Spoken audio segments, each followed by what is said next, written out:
मैं एक पठान के घर मुलाजमा थी। उस पठान की जवान बेटी रोज मुझे पैसे देती और कहती, आज रात तुम मेरी जगह सो जाना। मैं खुशी से वो पैसे ले लेती और रात को उनके बिस्तर पर चादर ओढ़कर सो जाती। एक रोज उस पठान की बेटी ने मुझे बहुत से पैसे दिए और कहा, तुम कुछ दिनों के लिए अपने घर चली जाओ, बल्कि किसी रिश्तेदार के घर चली जाओ और इधर का रुख ना करना। इतने सारे पैसे देखकर तो मैं हैरान ही रह गई थी। मुझे समझ नहीं आती थी कि वो मुझे इतने सारे पैसे क्यों देती हैं। अगर मैं सारी जिंदगी भी नौकरी करती तब भी मैं इतने पैसे इकट्ठे नहीं कर सकती थी। खैर, मुझे इन बातों से क्या लेना देना। मैं तो खुशी खुशी अपना सामान बांध कर अपने घर आ गई थी। अभी मैं अपनी माँ को यही सब बता रही थी और कह रही थी, जल्दी करो, हम आज ही गांव चले जाएं, कि अचानक उसी वक्त हमारे घर पर पुलिस का छापा पड़ा और पुलिस वाले मुझे पकड़कर ले गए। मैं रोती रही कि मेरा क्या कसूर है, मैंने कुछ नहीं किया। जबकि वो पुलिस वाला कहने लगा, ये तो तुम्हें वहीं थाने जाकर ही पता चलेगा। मैं पुलिस स्टेशन में बंद थी जब वो पठान आया और उसने मेरे कान में एक ऐसी बात कही कि जिसे सुनकर मेरे सर पर आसमान टूट पड़ा। क्योंकि मैं जेल की सलाखों के पीछे बैठी रो रही थी। मुझे कुछ मालूम नहीं था कि मेरा क्या कसूर है और मुझे किस जुर्म में यहाँ लाया गया है। तभी एक पुलिस वाली हाथ में डंडा उठाकर मेरे पास आकर पूछने लगी, हाँ, कुछ याद आया तुम्हें, या मैं अपने तरीके से पूछूं? मैंने कहा, सब याद आ गया है और मुझे अच्छे से पता है इस सब के पीछे कौन है। मैं सब बताऊंगी, लेकिन आपको मेरी कहानी सुकून से सुननी होगी। कहने लगी, ठीक है, तुम अपनी कहानी सुनाओ। अगर तुम बेकसूर हुई तो मैं तुम्हारा साथ दूंगी। मेरा नाम हीरा है और मैंने एक इंतहाई गरीब घराने में आंख खोली। मुझसे छोटी दो बहनें थी। मेरा भाई कोई नहीं था। मेरा बाप निकट्ठू और आवारा था। उसे घर की कोई फिक्र नहीं थी। मेरी माँ लोगों के घरों में काम करती थी। मैं अगरचा बिल्कुल पढ़ी लिखी नहीं थी, मगर हम जैसियों को जिंदगी बहुत कुछ सिखा देती है। मेरी माँ मुझे समझाती रहती थी कि मैं बाप के आगे जुबान ना चलाया करूं। मैं अम्मा को कहती कि आप अब्बा जैसे इंसान को छोड़ क्यों नहीं देती, तो वो कहती कि हमारे खानदान में औरत के लिए उसका शोहर ही उसका सब कुछ होता है। मैं 16 साल की और छोटी बहन 15 साल की हुई तो अम्मा मुझे और उसे भी काम पर ले जाने लगी। मैंने एक हफ्ता काम पर जाने के बाद इनकार कर दिया, क्योंकि उस बेगम साहिबा से मेरी कुछ बनती नहीं थी। वो मुलाजमों को इंसान नहीं समझती थी। अम्मा को मैंने कह दिया कि मैं पास के कॉलेज में एक झाड़ू वाली मुलाजमा की जरूरत है, मैं वहां काम करूंगी। मैंने उस कॉलेज में जाना शुरू कर दिया। मैं कॉलेज में सबके काम भाग भाग कर करती। कॉलेज वाले मेरी कारकर्दगी से बहुत खुश थे।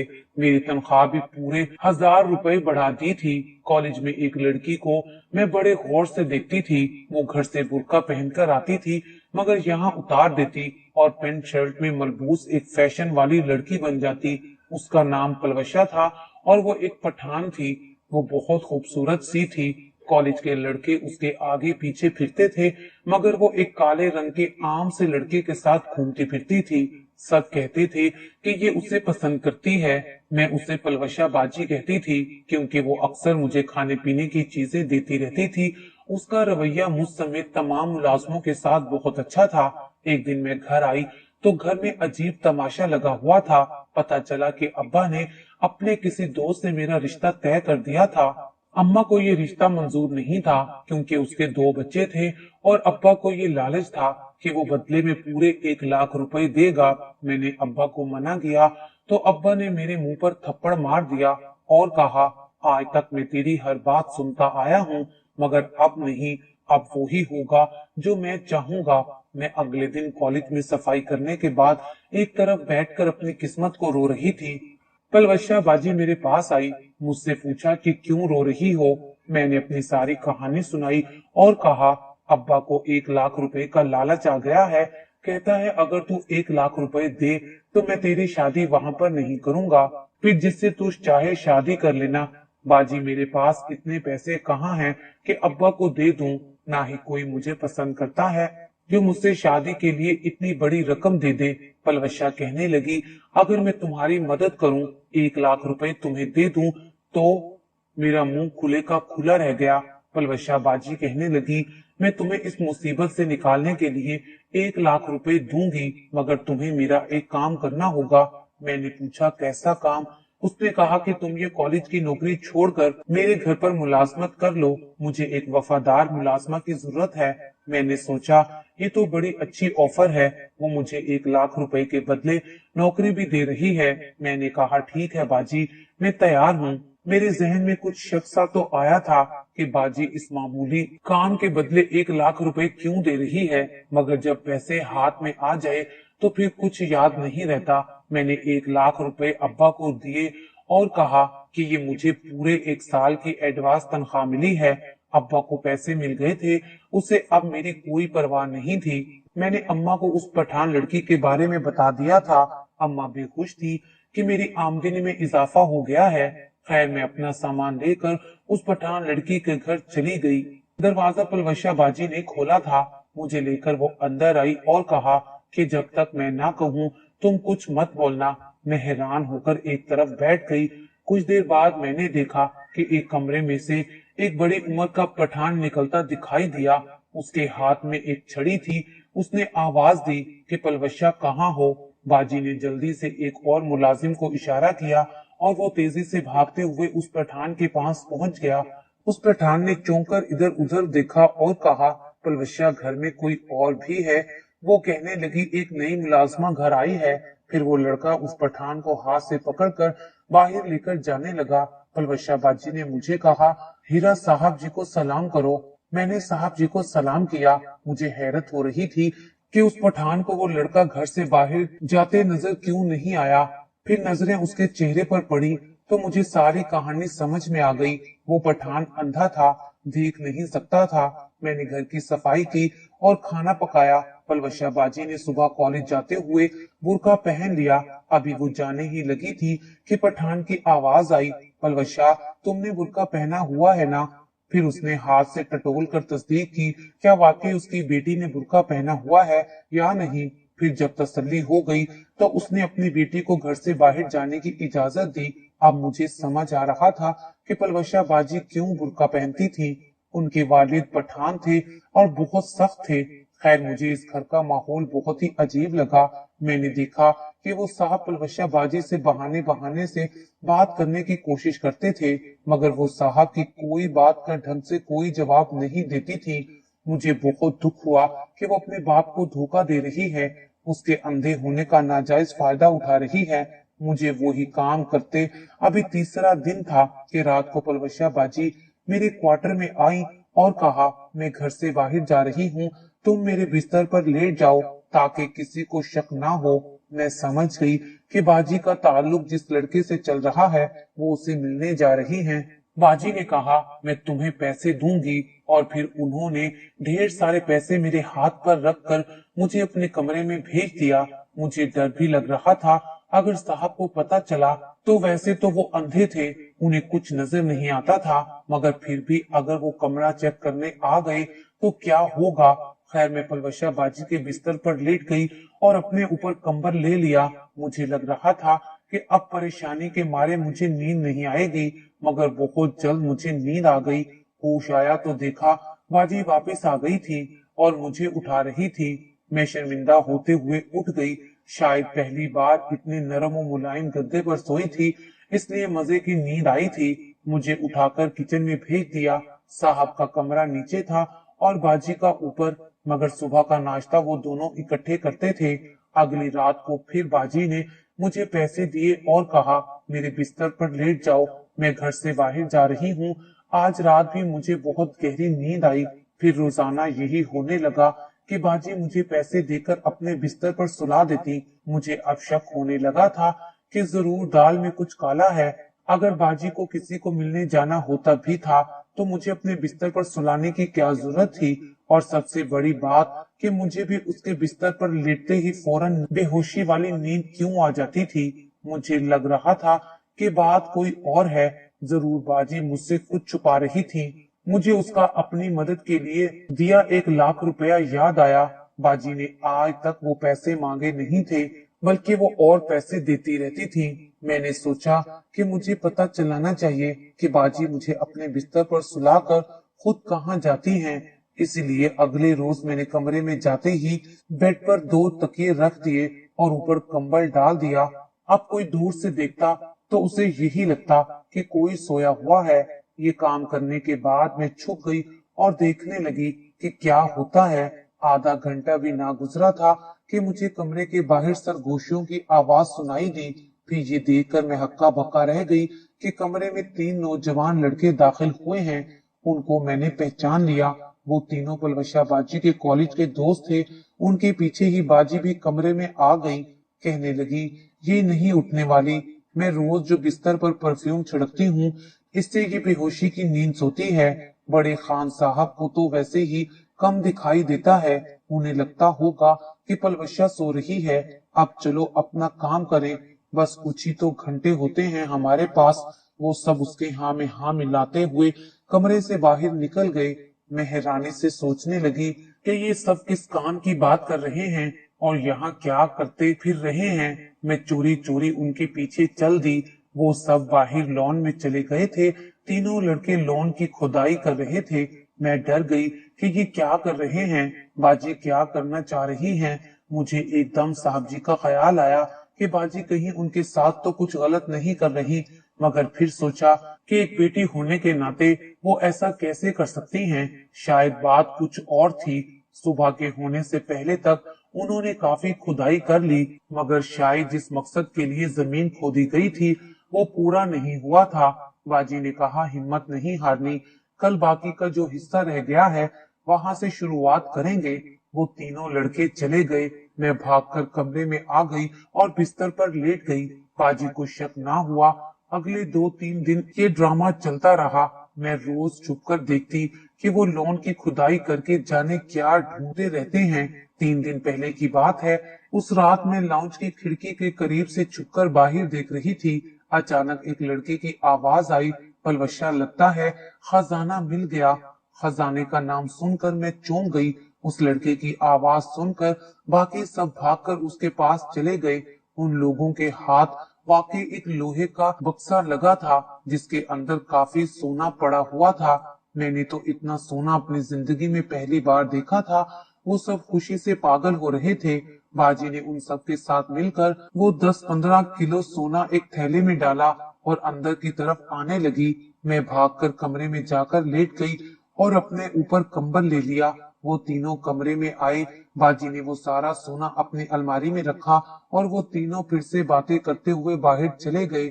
मुझे अब भी कुछ समझ नहीं आ रहा था। हाँ, एक बार बड़े साहब मेरे कमरे में जरूर आए थे। वो मुलाजिम के साथ आए थे और फिर मुझे कुछ याद नहीं रहा था क्योंकि मैं गहरी नींद में चली गई थी। उसके बाद वो नहीं आए थे। शायद बाजी उन्हें नींद की गोलियां खिला देती थी। मुझे तो कुछ समझ ही नहीं आ रहा था कि बाजी को इस खजाने का कैसे पता चला और उन्होंने अपने बाप से क्यों छुपाया। वैसे तो मैंने बाजी को अपने बाप से हमेशा मुंह बनाए ही देखा था। कभी अच्छे से उन्होंने बात नहीं की थी। उस दिन के बाद बाजी ने मुझे कहा कि अब तुम अपने कमरे में सोया करो और कल तो खुद बाजी ने मुझे बहुत सारे पैसे देकर कहा कि तुम छुट्टी पर चली जाओ। मैं अपने घर चली गई। बाद में वहाँ उन बाप बेटी के साथ क्या हुआ मुझे कुछ इल्म नहीं है, लेकिन मैं इतना जानती हूँ कि ये मेरे खिलाफ साजिश हुई है। मुझे लगता है कि बाजी के साथियों की नीयत में फतूर आ गया होगा, इसलिए उन्होंने ये सब किया होगा। मैंने अपनी सारी कहानी सुनाकर दम लिया और पुलिस वाली को देखा। वो मुझसे पूछने लगी, तुम्हें कैसे पता कि वो दोनों बाप बेटी थे? इस सवाल पर मैं उसे हैरत से देखने लगी। मुझे समझ ना आया कि वो क्या पूछने की कोशिश कर रही है। उसने फिर से सवाल किया, क्या पलवशा ने तुम्हारे सामने कभी उस बूढ़े पठान को अब्बा कहा था? बहुत सोचने पर भी मुझे याद ना आया और मैंने कहा, नहीं, उन्होंने कभी मेरे सामने एक दूसरे को बाप बेटी नहीं कहा, मगर वो देखने में बाप और बेटी लगते थे। वो पुलिस वाली नफी में सर हिलाने लगी।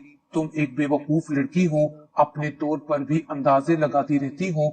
वो दोनों बाप और बेटी नहीं बल्कि मियाँ बीवी हैं। मेरे सर पर जैसे जेल की छत आन गिरी थी। बाजी उस पठान की बीवी थी। मुझे 2 महीने हो गए थे और मैं यही समझती रही कि पलवशा बाजी साहब की बेटी है।